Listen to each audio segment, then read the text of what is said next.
Here's how to reset the oil life in your Alfa Romeo Giulia or Stelvio. The first thing you'll need to do is to check the manufacture date on your vehicle. It's going to be right here by the driver's side door. Right here it says manufacturer 0223. That's February 2023. If your Alfa Romeo vehicle was manufactured in 2018 or later, it will likely have a device known as SGW or Security Gateway. You will need to bypass that device in order to reset the oil life in this vehicle. In a previous video, I showed you guys where the device is located, which is right behind the steering column. I also showed you guys how to install this bypass cable right here. In this video, we're going to be using this cable to bypass the SGW and reset the oil life in this car. So there are different options available for us to be able to reset the oil life in our cars. One of them is this one called AlphaOBD. You can go to this website here, AlfaOBD.com, to learn more about this. You may have also heard of multi-ECU scan, which is also pretty popular. All right, so let's take a look at what AlphaOBD does for us. And here we can see what vehicles are supported. Keep in mind that this is always being updated, so newer vehicles are going to show up here. This currently works on Windows PCs running this OS versions, XP all the way up to Windows 11. And here's the minimum Android version that you need. So if you have an Android phone or tablet, this will work for you. As of early 2026, there isn't support for iOS. In this video, I'll be using my phone to show you guys how to use the app and reset the oil life. But if you want to use the Windows version, you can also do that. You can go here to the download and purchase section, and you will see an option here to download the Windows version. Okay, so and this walks you through how to activate the software, how to buy the license, and all of that. All right, so there's also on this website you're going to find information such as this one here that walks you step-by-step instructions on how to use the application and how to set everything up. I'm also going to show you guys how to use this Vgate Bluetooth ODB2 adapter. A special shout out to Exotic Car DIY. He recommended this device in one of his videos, and I think it's a really great product. I'll put a link to this device in the video description in case you want to get a hold of it. The best thing about this device is that you don't need to buy additional hardware in order to hook it up with the AlphaOBD. This is the sample stuff that you usually have to buy with other devices. You have to buy certain adapter cables. So with this one, you don't need to worry about any of that. You just buy this device and you get the AlphaOBD app on your phone and you're good to go. All right, let me show you guys how easy it is to get the app on your phone or tablet. Remember, the only requirement is that it needs to be an Android device. Here I have an Android phone, so I'm going to go ahead and go to the Play Store.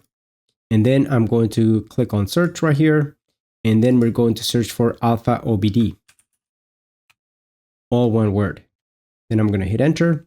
And this is the app that we're going to get right here. You should see this name right here and this icon. The price for this app here in the United States is $49. So I'm going to go ahead and purchase that app. I'm going to hit that right there. I already have my credit card information on file with the Google Play Store.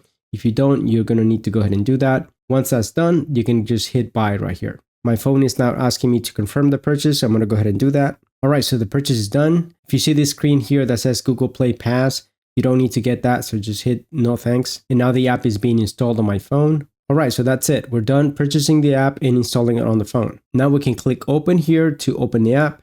And this is what the app looks like right here. At the moment, we're not connected to the car, so that's why it says right here, interface not connected. And right down here, we have the different car brands that are supported. We're gonna go ahead and select Alfa Romeo here. Once we do that, we go down here to this drop down and we're gonna select the model of the vehicle. Obviously, that's gonna depend on the vehicle that you have.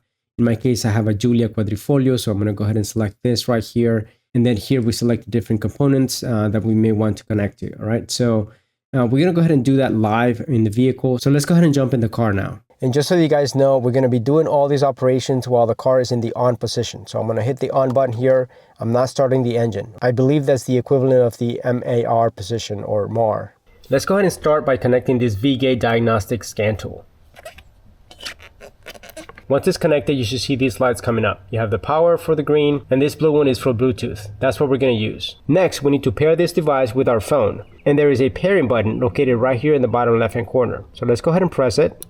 You're going to see the light starts blinking faster. And by the way, guys, if you already know how to do these steps of pairing your device to your phone, you can go ahead and skip these steps. This is mainly for those of you that haven't done it before. Once we are in pairing mode, we're going to go to our phone here, and we're going to enable Bluetooth. This is showing me the list of devices that I already have connected to my phone.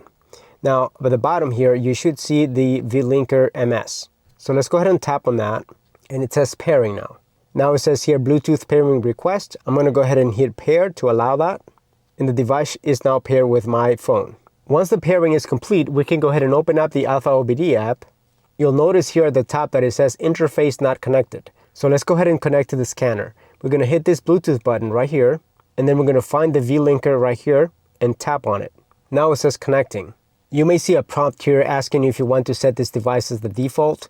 I'm going to go ahead and hit yes, so it's up to you how you want to do that. Now it says that it's connected to the V-linker MS. Next, you're going to select Alfa Romeo here if it isn't already selected. Then we're going to go to the model drop-down right here, and you're going to look for Giulia right here. Now we're going to go to the function drop-down, and we're going to select instrument panel, this one right here. And then for the last drop-down, we're going to select the only option listed there, instrument panel. Then we're going to hit connect. Now we are connected. Down here, you're going to see this card button, so let's go ahead and hit that.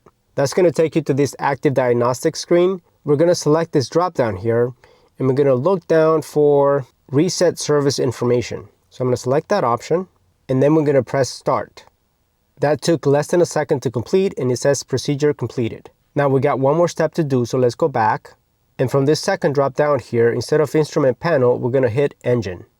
And then in the third drop down, you're going to select the type of engine that you have, whether it's a 2.2 liter diesel or a 2 liter petrol gasoline engine. In my case, I have a Giulia Quadrifoglio, which is a 2.9 liter, which is this one right here.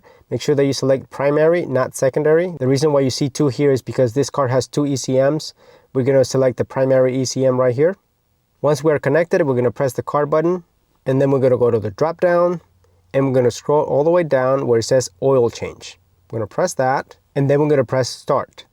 Now it says here to turn key off for 30 seconds, and then to turn the key on and wait for startup checks to complete and click OK. So let's go ahead and do that. Okay, it's been 30 seconds now. I'm going to go ahead and hit the on button again. The startup checks have been completed, so I'm going to go ahead and hit OK. You can see there that the engine oil life has been reset. Love the channel? Join as a member for bonus videos, early access, shoutouts, and more. Just click the join button. It helps me keep creating and you get cool perks. Thanks. As I mentioned guys in the video where I showed you guys how to install this bypass cable, I do not recommend that you leave this cable permanently installed in this vehicle or any other device that permanently bypasses the SGW. So I'm going to go ahead and disconnect this cable and only put it back when I'm doing diagnostics or performing service. Thanks so much for watching guys. If you enjoyed the video, please give it a thumbs up, subscribe to the channel, and comment down below if you have any other video ideas or if you run into any trouble while following the instructions in this video.